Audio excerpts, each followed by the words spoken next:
everyone, Sam here at Model Chili Scale Models, and here is something that's been requested for a long time. Yes, it's finally time to attempt some Warhammer 40k Space Marines. So by now, well, the success of the channel has finally put me into a position where I can think about investing in some of these pricey kits. So a big shout out to all of my viewers, fans, well-wishers, and especially subscribers who have all made this possible. But anyway, a bit of a warning. This is not going to be a tutorial or a guide. I've never painted Space Marines before, and I have little to no knowledge of the Warhammer 40k universe, apart from the small snippets I've gained from various video games I've played over the years. So pretty much all I know going into this kit was that these are Ultramarines, and yeah, I'm going to paint them blue, so that's pretty much it. And I decided to go for one of the starter kits, so just to start out small and simple. So I've got 3 Space Marines here, plus 6 of the colours that you need to paint them up. And so just having a look at the box, back of the box, just a basic colour guide, some assembly instructions, and tips on where to use the colours. The instructions are somewhat minimal, but I managed to get through it. It wasn't too difficult.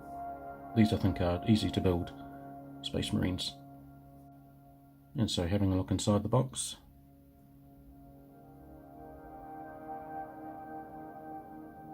we've got a single sprue with all of the 3 figures. And so first impressions, the detail is nice and crisp. There's no flash that I can see. So far so good. So I've got the 3 bases there, and the 6 paints. And just going through them. So I'm probably going to get all the pronunciation horribly wrong. But we've got some Astro Granite, I think that's for the bases. Some Corax White. So Abaddon Black, base colour. And they're really tightly squeezed in there. Some Balthazar Gold, which just looks more like a bronze colour. Agrax Earthshade. And the important Macragge Blue. So just removing the parts from the sprue, I'm just using my usual Tamiya pointed side cutters, an essential tool for any model maker.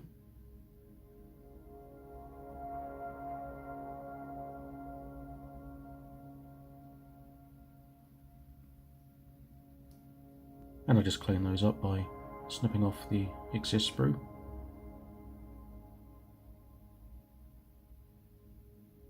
I do go back later on and scrape a little bit off with a hobby knife just to get some of the bumps off the sides of the plastic.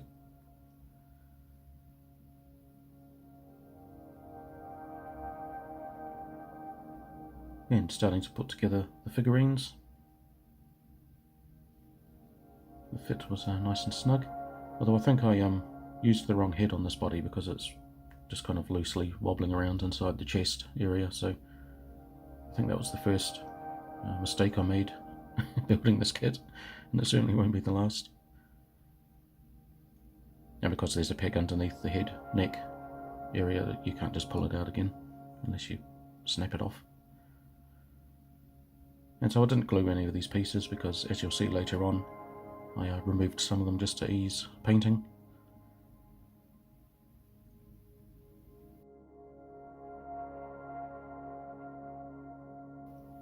Yeah, slotting it into the base. And there, I've built my first ever Space Marine. Alright, so I decided to do a complete brush painting job, so no airbrushing or spraying. So just using the Abaddon Black and the brush that was supplied with the box. So I'm just mixing this onto a bit of masking tape and using a bit of water to thin it out. Now I do switch to a wet palette later on, which is something that I have done in the past. So I have painted miniatures just by doing usual model kit building, just like miniature figurines and things like that, but yeah, I've never done a complete figurine build just on its own before. So just a first coat of thinned down black. I'll do I think 2 or 3 coats of this, just thin coats is to minimise brush strokes. So the first coat always usually looks a little bit messy, but just got a little bit of scraped plastic hanging on there, easily removed. And yeah, so the first coat usually looks a bit messy, but once you've put on the second or third coat, it usually starts to become a lot more cleaner. And it can be tricky getting into some of the small gaps and corners, but usually what I find, if you can see it, a brush can usually get in there, so you just have to be a bit creative with your angles of attack sometimes.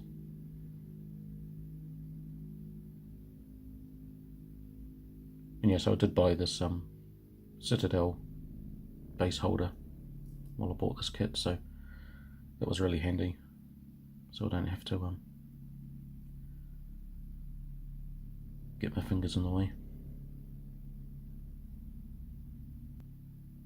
And you know, as much as I enjoy the result of airbrushing and to the fact that it uses a lot less paint, I think I do enjoy brush painting a lot more. There's just something a lot more relaxing about it. And so here's the base black coat after 2 or 3 coats. I forget, I think it was probably about 2.5, just getting into some places that I missed the first time. And yeah, so that looks nice and complete. So now I'm going to go with the base of the Macragge blue. Again, just thinned down with a bit of water, using the same brush I've used before, but I eventually switched to some of my usual brushes as I progressed through the build.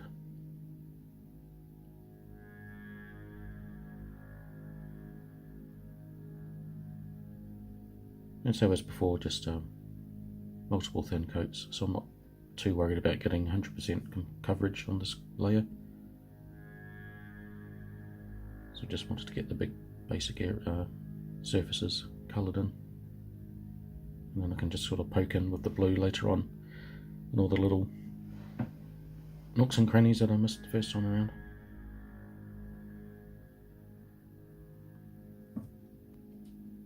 And yeah, so I have been exposed to the Warhammer 40k universe just through video games and just by reading bits and pieces online, and just looking at loads and loads of photos of people painting these kits up, which is one of the things that inspired me to give this a go. Some of the vehicles and the figurines just look absolutely amazing, and I've always just adored the 40k universe, just how just insane and dark it is. It's always sort of captured my imagination. But yeah, I've never really been tempted to go into tabletop wargaming. It's just not something that's never really appealed to me. I've always been more of a video gamer. But I do remember, especially when I lived in England, going around to some distant family member's house and going up to the attic and seeing this kid's just massive, like just tables of armies and tanks, and just being blown away by the intricacy and just scale of it all. And I do remember going into the Games Workshop shops in England and just browsing around, but the price just always kind of put me off a little bit. Which, you know, if you really wanted to dedicate to the hobby, then the price probably isn't so bad, but because I have a lot of other hobbies, I just didn't really have the space to dedicate to something like this. Right, so that's the first coat of blue down, so you can see there's still quite a few black spots that the brush didn't quite get the first time around, but yeah, overall it went down okay. There's a few little places that were a little too thick, so I definitely needed to start thinning down the paint a little bit more, just to get it nice and smooth. And so there it is with 2 coats down, and again just poking little bits of black that I missed for the 3rd coat. And so now I decided to put on the Agrex Earth shade before I started doing any detail painting, mainly because I wanted to do highlights after this step, so I didn't want to mess up any of the detailed colours like the gold and weapon colours and that with the dry brushing technique that I'll use for highlighting, so that's why I did it in this particular step. But I learned a lot during the process of this painting build, so I'll probably do it slightly different next time around. But you'll see me yo-yoing a lot between different techniques.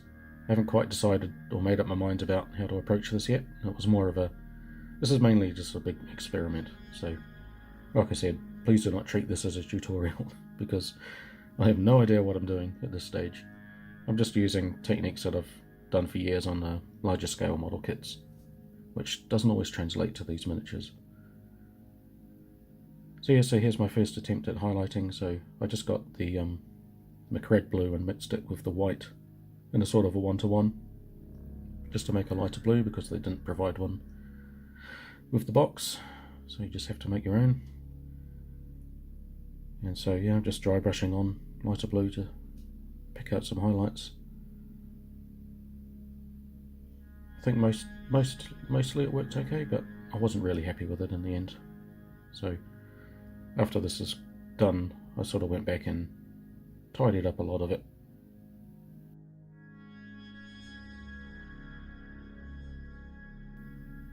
And I went between dry brushing and manually painting on highlights, just switched back and forth depending on the area and the sort of mood I was in at the time. So yeah, it's a very sort of mixed approach, very inconsistent, so next time I think I'll stick to one or the other. I think dry brushing works okay. I just needed probably a little bit more control and a little bit more focus on certain areas and certain directions instead of just kind of blasting it. And so now I'm just using the black to finish up the weapons.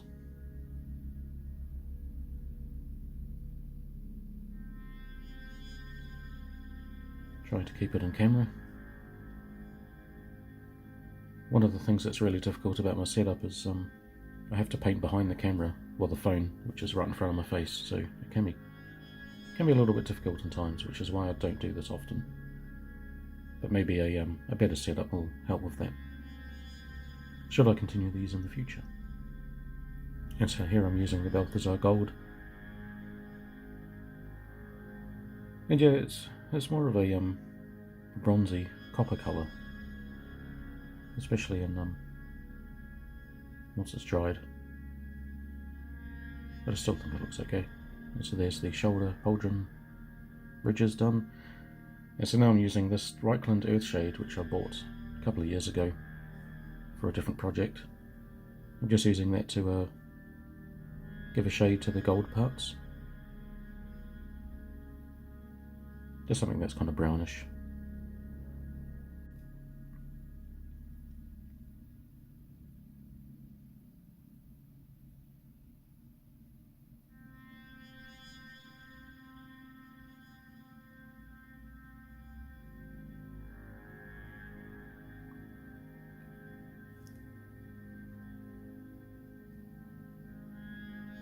Yeah, so it went down nice and dark when it was wet, but as it dried, it just kind of started to fade away. So yeah, I think I attempted 2 or 3 layers of this shade, and then I just gave up and went for a darker colour, just to get a more tonal difference between the blue and the gold.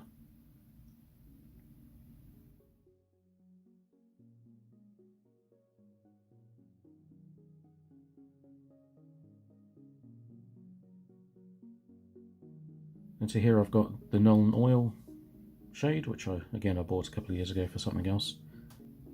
And I'm just going over the gold parts again.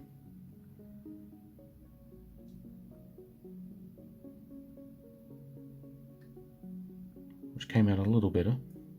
Maybe the mix of the Earthshade and the oil went together, but yeah, I'll probably just stick with the oil next time. Because as you can see, the line between the gold and the blue on the pauldron has just completely disappeared. So maybe I just need more layers. I'm not entirely sure. Probably need to experiment a bit more. Unless I'm sure one of you out there knows the best way to do this. If you do, just leave me a comment, and I'm I expect there will be quite a few comments. But yeah, as I said, this was all just trial and error for me at this stage. Just wanted to see what this would look like just using the techniques that I already know.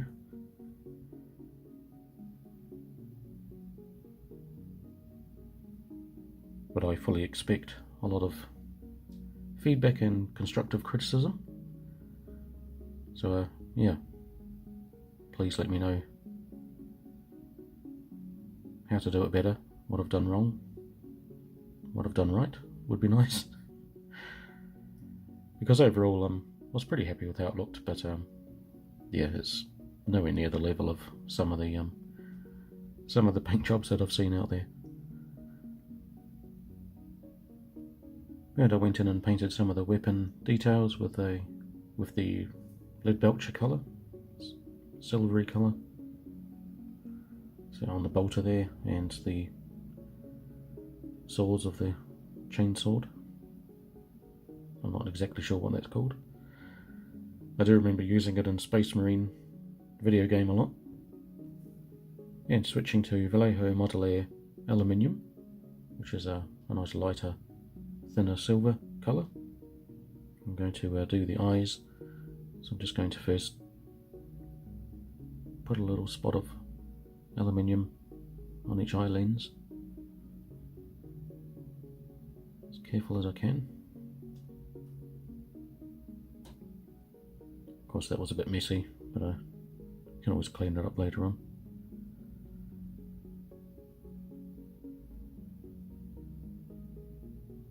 And now for a bit of Vallejo transparent red. Just a couple of little dots.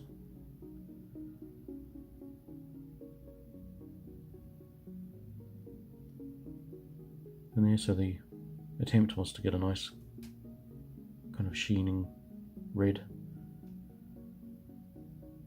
glaze to it,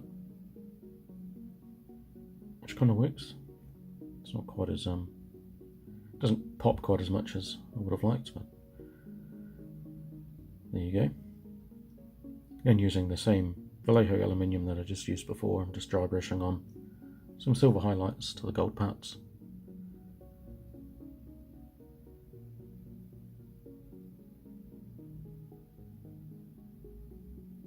Trying not to get it on the blue, which I did on the collar, but again, you can just clean up with a bit more blue. Definitely could have used a smaller brush for this part.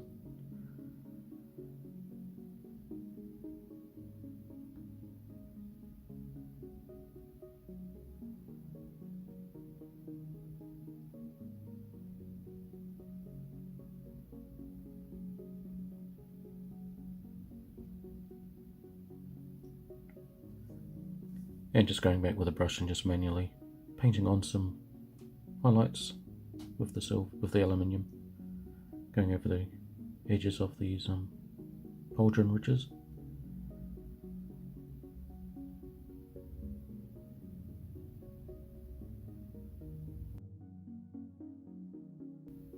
Is it highlighting or is it actually weathering? I think I kind of leaned more into the weathering aspect.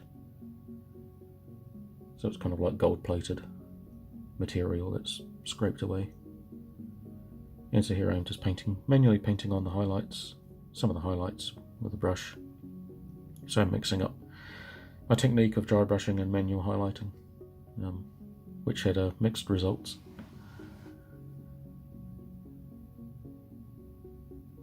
I really would have liked to have highlighted every single edge, but I don't know, I just didn't feel like I had the combination of the confidence, the right brush, the right paint. Because this mix of paint, I had to manually mix it each time, and for some reason it was just drying up super quick, even on my wet palette. And so here I'm using Vallejo Model Air Sea Grey to highlight the weapons. And yeah, so I just didn't feel like I had the right setup to do manual highlighting with a brush. It just kind of felt like it was working against me, so I definitely need to improve that process a lot more. Figure out whether it's the brush or the paint I'm using, or just the fact that I've got the camera right in front of my face. Doesn't help. As here I'm just dry brushing some of the black Under Armour, getting those ridges to show up. Yeah, but I saw this as a massive learning process, so I've definitely got a big list of do's and don'ts for the next time I do one of these. Which hopefully there will be next time. Kind of depends on how this video goes, so if it just massively bombs and no one cares, or people think I'm just absolutely rubbish, then maybe I won't do another one. But I'm definitely going to do more, just even if the channel isn't interested in it. But yeah, let me know if you'd like to see more of these. And so this is the part that I was dreading the most, which is just manually painting in the symbols using the Corax white that was supplied. And here my paint is just way too thick. I did thin it down with water, but it just wasn't thinned down enough. And for some reason I just did a basic fill in and then stopped, whereas I probably should have attempted to paint the whole thing, because the blobs where the paint dried just kind of left slightly raised ridges.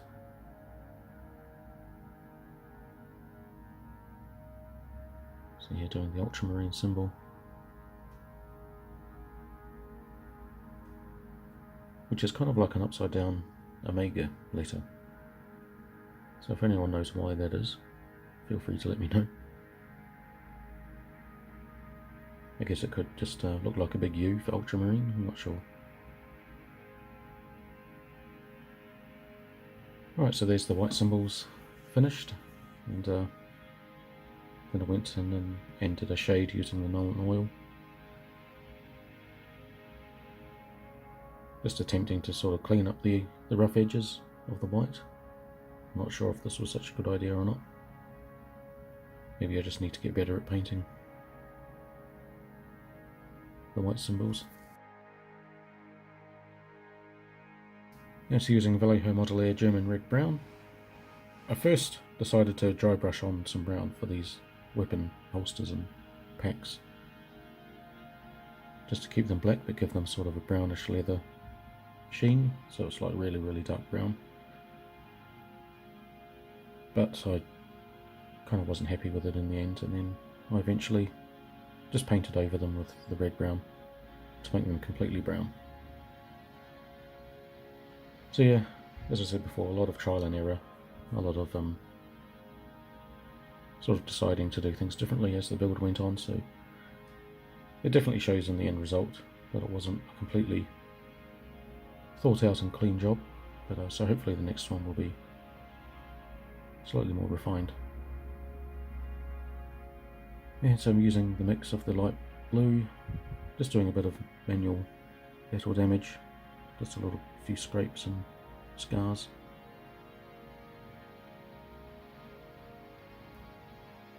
This was a technique that I used a lot on my Clone Trooper builds, which worked a lot better there because I was able to manipulate it after I put the paint down, but this time not so much. So just deciding where to put it, where to not put it. You don't want to overdo it. And yeah, it's just tricky working at this scale.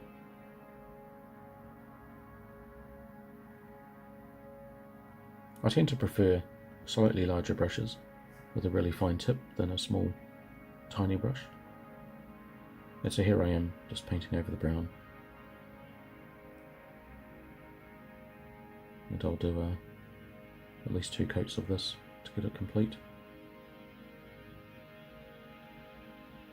But yeah, I've always preferred to work with a larger brush and just to get a really fine tip.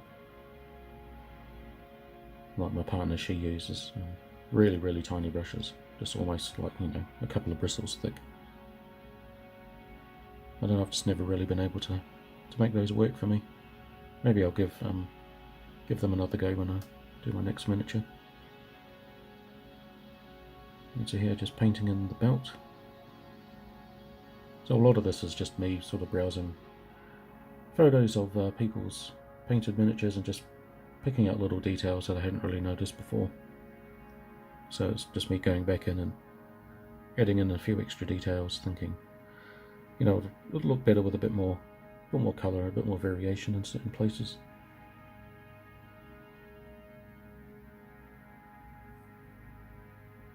And so here I'm using the light blue mix with a sponge just to add in a bit of speckled battle damage and wear and tear. Trying to keep it as fine as possible.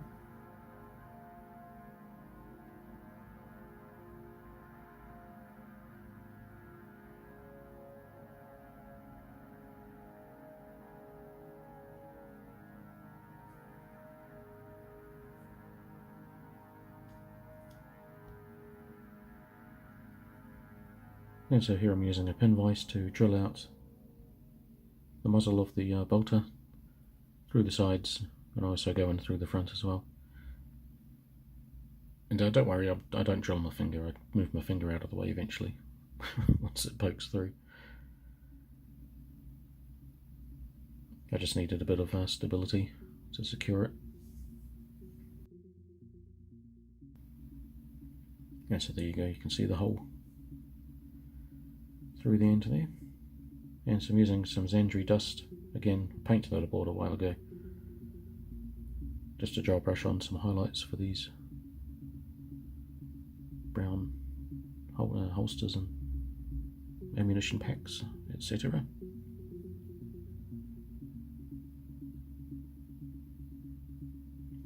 Kind of ends up looking like a bit of a chocolate bar, but yeah, I think I've got the sort of leathery effect going a little bit, at least.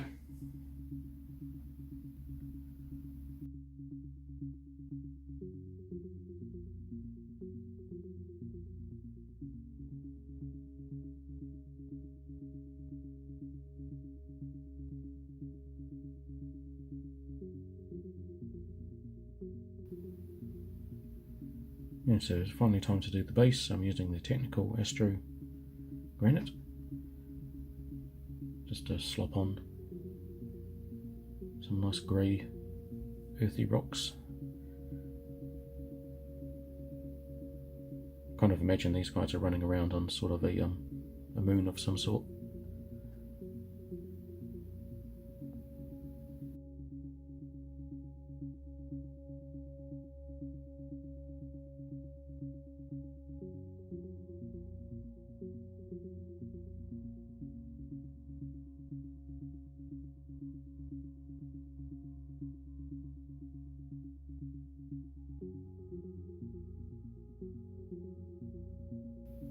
Yes, I'm using the same colour, just dry brushing on the grey to the boots and lower legs, just to blend in and make it look like they're kicking up a lot of moon dust as they're running around. So it just kind of blends in the figure with the environment below.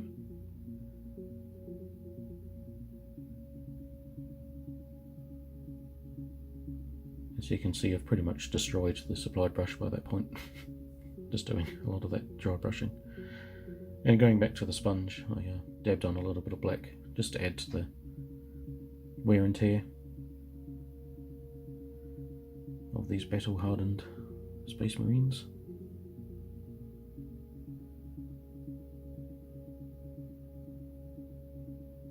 And using some Vallejo Modeler Pale Blue Grey, just a light grey.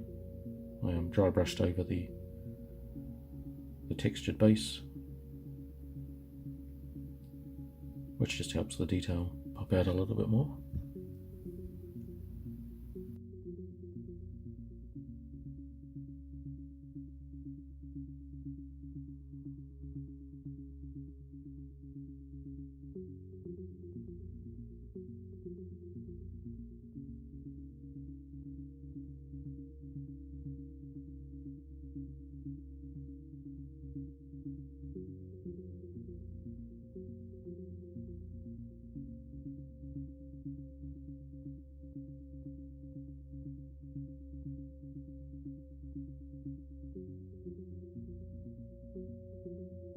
And using a cotton bud with a bit of acrylic thinner, just cleaning up the edges of the base.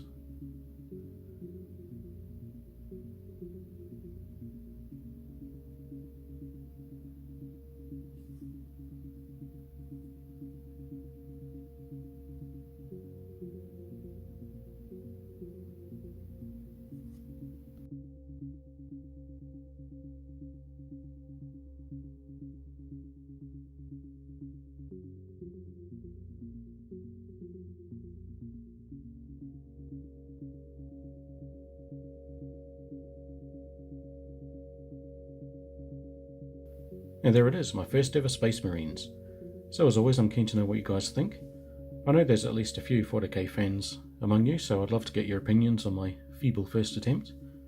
Actually, I'd also like to get a bit of guidance as to how to proceed from here. I'm definitely going to do more 40k minis, but as far as factions or themes go, it's a bit of a blank slate. Should I continue with these blue Ultramarines? I do like red, so maybe the Blood Angels, Dark Angels, the Deathwing from the Space Hulk Deathwing game. Their white and sort of metallic green armor's pretty cool. Or should I just go for something completely different, like Chaos Marines or Orcs? Do you think any faction would suit me in particular? Or should I just build whatever takes my fancy? There's a lot of different models that I really like the look of from all, different themes, but yeah, time will tell, I guess. And as always, I'll be sharing photos of these on Instagram. But what if I told you you could access dozens more photos of all of my builds in progress and completed in their original resolution, with the ability to download and comment on all of them? Sounds pretty cool, right? Well, now you can access those thanks to YouTube memberships, which I now have access to. So if you sign up to the entry jalapeno level, you'll get access to my Google Photos vault, along with special membership badges and early access to my next video. Or you could just like, share and subscribe and forget about the whole memberships thing. I'll be continuing to make videos as usual, but yeah, I thought I'd just offer a few extra perks for those who are interested in supporting the channel and maybe sort of help me steer away from the whole advertising thing, because I know it's getting a bit heavy for some people, so it would be really nice to turn those advertisements off. But yeah, if I did that at the moment, it would pretty much cripple the channel's income, so there'll be no more Warhammer stuff. But anyway, that's the shameless membership plug done and dusted. A big thank you for watching, and until next time, purge the Xenos scum from the universe.